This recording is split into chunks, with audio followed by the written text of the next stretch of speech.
Carrington Banks today here on the program. Get ready to do battle against CJ Keith coming up in Bellator 156, June 17th in Fresno, California. Obviously down there trains with Black Zillions. Talk to your is Abel your roommate? Yeah, that's my roommate. Okay. Yeah. Abel and Sean Soriano. Oh, okay. Yeah. So I talked to Abel earlier. He's got a fight coming up as well. So what's it like down there now at Black Zillions? A lot of you guys are starting to live together. A lot of you guys are in the same spot. You're obviously from Illinois. Abel's from Iowa, so you're both Midwest boys. You kind of get, how to live in close quarters together. But how is it really? Like, give me the real scoop for living with these guys. It's cool. Abel is a guy that, we're just kind of the same. We got the same energy, the same frequency. So, like, we get along really well. We got the same mindset. So we train, with training, with living, everything goes really well. And I feel like the chemistry just with the team in general, is just getting better and better. So, just outside of my roommates, us as a team, like, we're growing and we're getting closer and getting better as a group. So it's going really good right now. Michael Chandler's down there as well, training right now. I spoke with him a few minutes ago, and I've known Michael since he was. I've been following his career since he was 18 when he was wrestling at the University of Missouri. But then when he came to Vegas to train, I was still training, and I was Extreme Couture, so I've known Michael for a long time. And he said the same thing. He loves Black Zillions. He loves how the team is going, and he feels like he's in the best training camp of his life. Do you feel like with the addition of Mike and some of the other guys have kind of transferred over there for the training camps has really improved the camp without losing that closeness that you guys have? For sure, man. They only add to it, having a guy like Michael, raises the intensity, raises the, just the level in our room. So having a guy like him who just meshes, with the team energetically. And Neil Melanson, he was training Michael before both of them ever even came. So, he has some familiar faces in there. Jordan Parsons, who had passed away recently, he was Michael Chandler's teammate as well. We got another guy named Matt who was also Mike's team. So he sees a lot of familiar faces, when he came in. So it's real comfortable for him. And like I said, he adds to the, everything that's going on with the team with, his experience and his level of competitiveness. Now, of course, you're all brothers and sisters out there when you're training. There's going to be fights. Like, you guys are going to get angry at each other. You're going to have bad practices. You're gonna, he got me one time, so I got to get him back. He blacked my eyes, so I'm gonna bust his nose. Like, that's the nature of sport. This is what happens. Yeah. But there's nobody. Don't name a name if there is somebody. But there's anybody on the team you just like. I just don't care for that guy. Like, I don't like being around him. I don't want to go eat with him. I don't want to go to the movies with him. Like, I'm not going to hang around him. Don't name names. So I don't want to start any inter-field drama. But I'm not going to put anybody on blast. Yeah. But me personally, I'm the type of person that don't really get involved in those type of things. I don't feel that way towards anybody.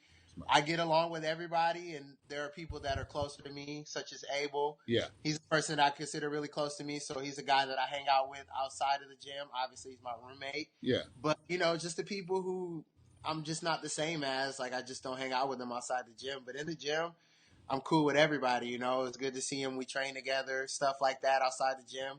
I choose the people that I want, in my circle. So it's nothing personal, and I don't think anybody takes it personal. No, of course not. We all have different mindsets and different attitudes, and want to do different things and eat at different places. Like, we can't all, we're not all going to do everything all together all the time. That's just like all like 40 of us and shit. Yeah. So it's cool. Everybody kind of picks the people they mesh with. They hang out with them. Outside the gym, and inside the gym, we're all like a group. We're a team. So we're a brotherhood. Nice. Yeah. Okay, so let's talk about you. You're 4-0, kind of been turning up a little bit, but still young in the fight game. Like, now guys are getting 20 and 15 and 0 and 18 and 0. So like, those guys are getting in there a little bit longer. You're obviously brand new, and you're fighting a guy that's 8-3 in CJ. Mm-hmm. Record wise, it's a step up. He's obviously got double the amount of fights. He's got double the amount of number of wins that you have. And he's got, he's hitting at 11 or 12 fights total. So it's like this is a big step up as far as level of competition. But is it really a step up? Yeah. I think I fought. You don't have to be humble right now. You don't have. You're a humble guy. You are articulate and you're respectful. When you're talking about your opponent, just state the facts. If you think you're way better than he is, then shit, you're way better. That's just how it works.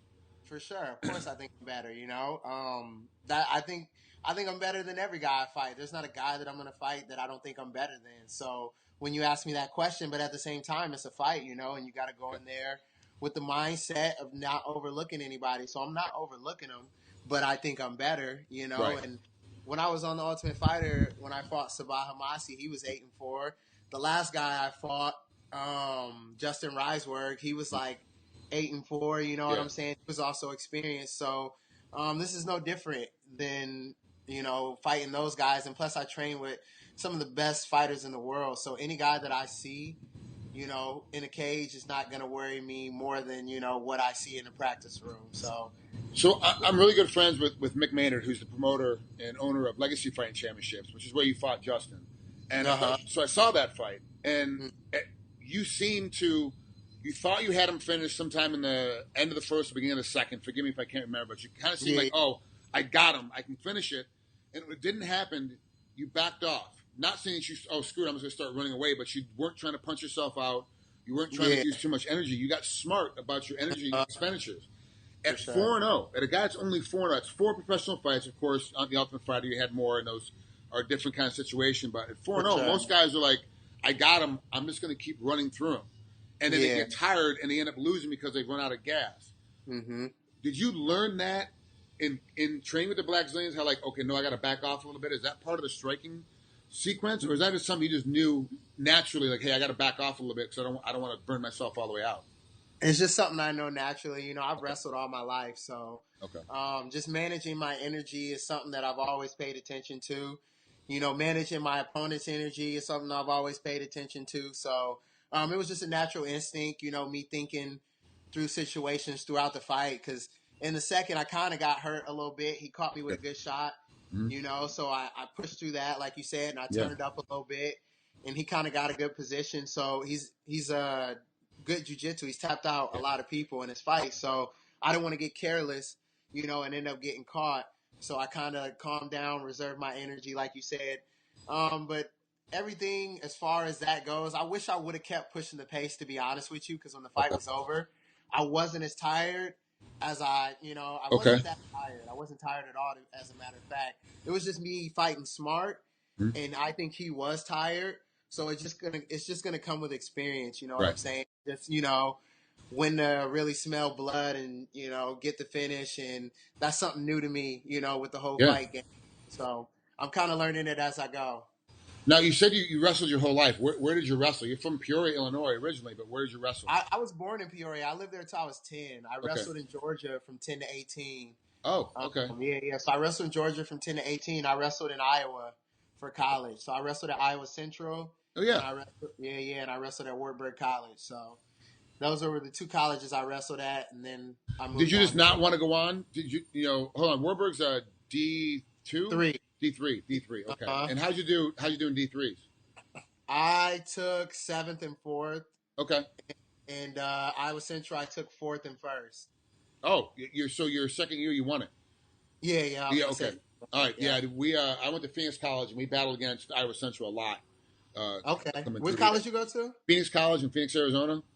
Okay. And we battled back and forth, man. It was crazy. Back then we had a strong team. They had a strong team. So. Okay. Was that JUCO? Yeah. Okay. Yeah, JUCO's tough, man. It's tougher than people think. You know. I know. That's why Tito Ortiz was so good. Even now, he's still so good because of that wrestling. He wrestled JUCO in California, which has a separate system. They have their own 32 teams versus national JUCOs, which is like Iowa Central and Idaho and all, San Diego, all that stuff has got a different system. So, but yeah, that's why JUCOs are rough. Like you get through there, you think, oh, it's gonna be easy, and it's not. It's a long, drawn out, tough season. For sure, the guys who, like me personally, I was supposed to go Division I, but I wasn't doing what I should have been doing in school, so I ended up having to go JUCO, and transfer. A lot of guys have done that. John Jones did it. He never ended up switching, Cain Velasquez did it. He was at Iowa Central.